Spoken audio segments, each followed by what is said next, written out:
Frédéric Rivière. Vous recevez Sarah El Haïry, la secrétaire d'État chargée de la jeunesse et de l'engagement. Bonjour Sarah El Haïry. Bonjour.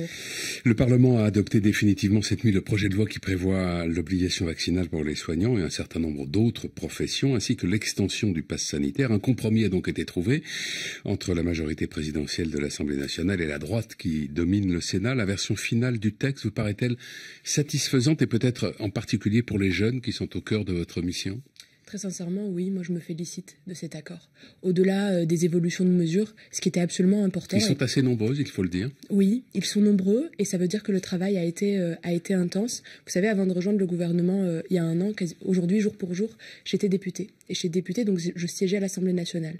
Et sur des textes aussi importants que l'élargissement du pass sanitaire, que des ordonnances sanitaires, on ne peut pas, par chicanerie politique, créer la fracture ou la fragmentation. Et là, parce qu'il y a un accord qui a été trouvé entre le Sénat et l'Assemblée nationale, eh bien les évolutions, elles touchent les jeunes, d'abord, avec l'extension, par exemple, jusqu'au 30 septembre du pass, pour les 12-17 ans. Oui, c'est-à-dire que la mise en effet de cette mesure se fera au 30 septembre. Oui. Tout à fait.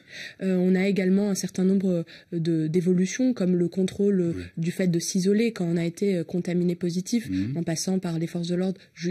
À la place des forces de l'ordre, c'est maintenant la Caisse nationale d'assurance maladie. Et au-delà de ça, le fait de maintenir quand même le pass sanitaire sur les terrasses.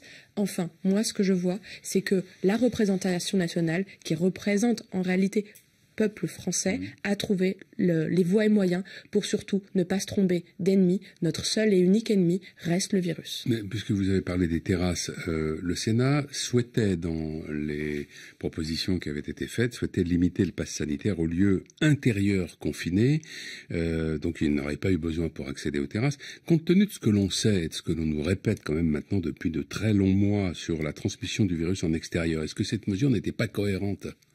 Vous savez, le fait de maintenir le pass sanitaire pour les terrasses, c'est une mesure qui est nécessaire dans le sens où il y a une concentration de personnes dans le même lieu et dans le même espace. C'est pas une mesure destinée plutôt à rendre un peu la vie moins marrante à ceux qui ne sont pas vaccinés et de leur dire allez vous faire vacciner si vous pouvez continuer, si vous voulez continuer à profiter des petits plaisirs de la vie. Alors vous savez, je crois que les libertés engagent des responsabilités et il faut être extrêmement clair avec ça.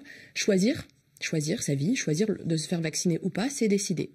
Et de fait, c'est aussi décider si on choisit les loisirs, le fait d'aller au cinéma, d'aller au restaurant, ou de ne pas le faire et à ce moment-là de ne pas se faire vacciner. Mais il ne faut pas se tromper. C'est pas l'un et l'autre. Aujourd'hui, la responsabilité du gouvernement, la responsabilité de notre pays, ce que font les soignants, c'est d'abord et avant tout lutter contre ce virus et ses conséquences. Donc la liberté de se faire vacciner ou pas reste évidemment pour chaque Français. C'est le choix qui a été fait par le président de la République. Mais la liberté, c'est aussi d'accepter un moment, si on choisit de ne pas se faire vacciner, eh bien de voir ses loisirs restreints. Emmanuel Macron, vous reprenez en quelque sorte ces termes, a dit hier, ça n'est pas la liberté de ne pas se faire vacciner, c'est les responsabilités, c'est l'égoïsme. Vous trouvez que c'est le rôle du président de la République de dire ça? Il ne devrait pas chercher peut-être à être plutôt un peu dans l'apaisement, plutôt que peut-être d'ostraciser des gens qui sont sceptiques ou récalcitrants pour des raisons variées, mais que peut-être là il risque de radicaliser au lieu de les ramener éventuellement vers la vaccination? Vous savez, moi ce que je vois, c'est plusieurs millions de Français qui vont vers les centres de vaccination, et d'ailleurs des très jeunes en fait, des très jeunes, ceux qui avaient entre 18 et 35 ans et qui doutaient il y a à peine quelques mois. Moi ce que je vois, c'est des pays entiers qui cherchent le virus, et à peine il y a quelques semaines de ça et quelques mois, on rêvait tous de retrouver une vie normale. Et en fait on rêvait de quoi? On rêvait de ce vaccin. Aujourd'hui, qu'il y ait plusieurs millions de personnes qui ne souhaitent pas on rêvait plus de la disparition du virus que du vaccin. Avec en tout cas une arme pour lutter contre. Je vous l'accorde, mais quelque chose d'utile qui fonctionne. Oui. En tout cas, retrouver la vie normale, ça, il n'y a pas de doute. Oui. Et aujourd'hui, la seule voie qu'on a trouvée réellement pour sortir le plus vite possible de cette période et de cette crise sanitaire, c'est le vaccin. Maintenant, est-ce que, oui ou non, il faut dire les choses? Je crois que cette quatrième vague est la vague de ceux qui ne souhaitent pas se faire vacciner et pas, comme on a pu l'entendre ici ou là, la vague des jeunes. Ce n'est pas vrai. Aujourd'hui, il y a un mouvement très large de vaccination chez les jeunes, une volonté d'eux.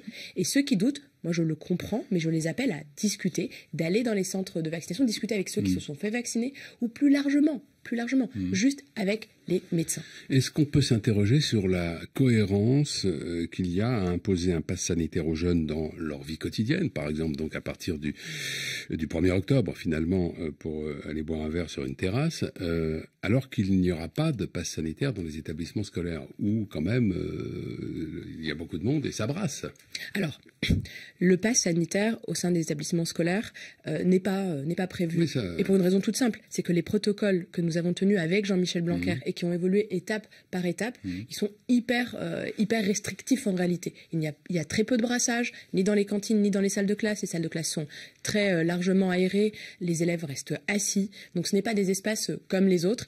Et d'autant plus que nous avons cette fierté française d'avoir permis l'éducation pour tous, d'avoir gardé nos écoles ouvertes, parce qu'on ne peut pas laisser des inégalités se creuser, des inégalités d'accès à l'éducation. C'est pour ça que les écoles, aujourd'hui, ne sont pas imposées par le pass sanitaire. Vous avez transmis il y a quelques jours une note au président de la République sur l'abstention chez les jeunes. L'abstention a atteint des sommets lors des récentes élections régionales, un peu plus de 65% au plan général et environ 85% chez les 18-34 ans. Pour comprendre et donc tenter d'apporter des réponses, vous avez organisé il y a quelques jours un colloque avec des chercheurs, des représentants de la jeunesse syndicale, politique et associative.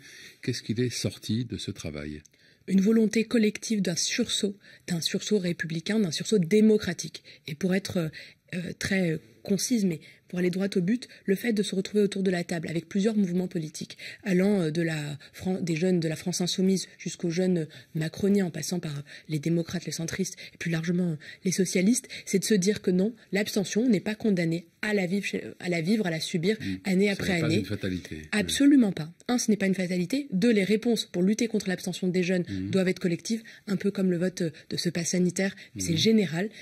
Et il faut essayer. Alors, plusieurs choses sont sorties de là, des mesures à très court terme. Qu'est-ce que vous avez préconisé, par exemple, donc, dans votre note au président de la République ? Alors, il y a trois grands pôles. Ouais. D'abord, lutter contre cette phrase, ça ne sert à rien. Ouais. Et donc, c'est comment plus d'actions directes, plus d'évolution, la comptabilisation du vote blanc, la question du vote à 16 ans, est-ce qu'on l'ouvre pas, est-ce qu'on en débat, la question de la proportionnelle bien sûr, comment moderniser notre manière de voter, le vote électronique, le vote à distance, comment permettre aux jeunes sur les campus de faire des procurations, s'inscrire sur liste électorale, comment retrouver son bureau de vote, comment moderniser la propagande électorale. J'ai envie de vous dire, ces jeunes, il ne manquait pas d'idées. Et en plus, il y avait des consensus. C'est pas tant les modalités de vote que finalement la façon de susciter leur intérêt qu'il faudrait améliorer. Alors en réalité, il y a 3 points. L'intérêt, vous avez raison.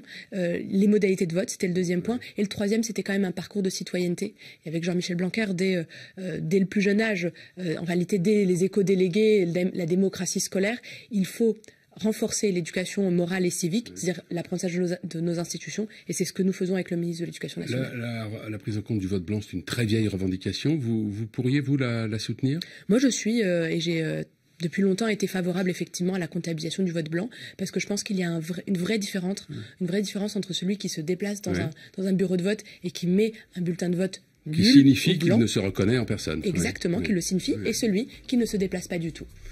Merci Sarah Laguerie, bonne journée. Merci, bonne journée.